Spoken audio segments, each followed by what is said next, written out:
So what we've done here, to give it more of a cleaner and a look that will allow us to fit the two together, we've basically notched these out. So these are 6x6s. So we've cut down the middle in approximately 6 inches. And then we're going to fit these two together. So this will get flipped over. That will then become the top and be flush with this area here. Then through the center here, we're going to drill using a hammer drill or a large drill, 3/8 drill bit. We're going to drill down through both pieces. And then we have 18-inch rebar spikes, 1/4-inch rebar spikes that we've cut. And what we're going to do is hammer those in the hole that we made.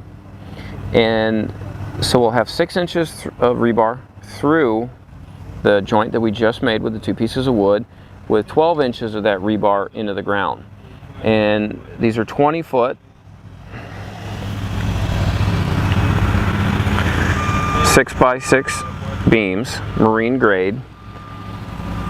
And what we'll do is we'll put in a total of 5 pieces of rebar, 1 on each end, 1 in the middle, and 1 equidistance in between the middle and the end. And then that will have lock this in and create stability so that these do not rock and move back and forth. First thing I'm going to do is I got some 4-inch deck screws. These won't rust out, and I'm going to put a total of 4 in. The rebar will go here in the center, so I'm just going to lock 4 in just because I really want to lock it into there.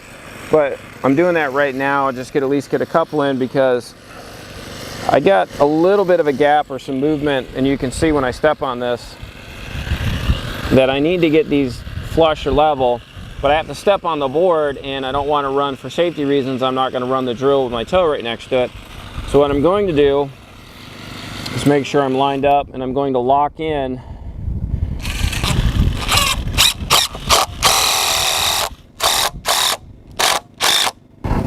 my wood, and then I can then start drilling.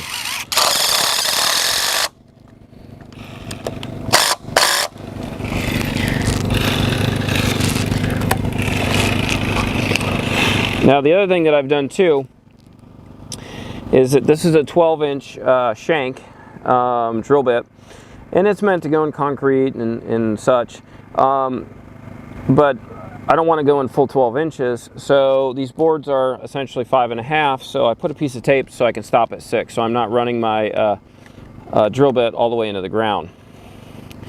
Now I'm going to set this up on the hammer drill option, so it's not just the drill, it's not just the chisel.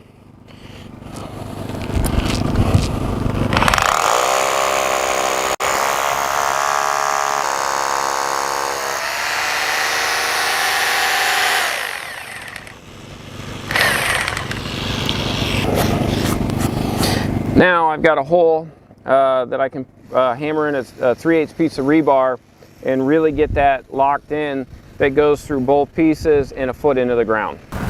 So we've got all 4 of the deck screws are screwed in to lock the boards in together, and we've already drilled our 3/8 hole all the way through for the rebar. So what we're going to do right now, we cut 18-inch lengths for the rebar, and we're going to start dropping those into place. Now the rebar is slightly bigger in diameter and the hole is slightly smaller in diameter, and we're doing that because we really want that to be a snug and tight fit, because as the wood dries out it'll shrink a little bit. So we're going to start hammering these in, and we're going to basically hammer this in until it's flush with the wood. Now we're 6 inches or 5.5 inches through the board, and another 12.5 inches into the ground. And when we run a total of 5 of these in here, that's going to lock this in, and we're not going to get any wobbling. So it's going to lock these in nice and tight to the ground, and we're going to put in 5 per board, approximately 30 overall, and we'll get all of these placed in around the perimeter. Now what we're doing is we're just marking equidistance on each one of the boards, so that when we drill and cut in, or drill or screw and tap in our rebar, they're all even aesthetically.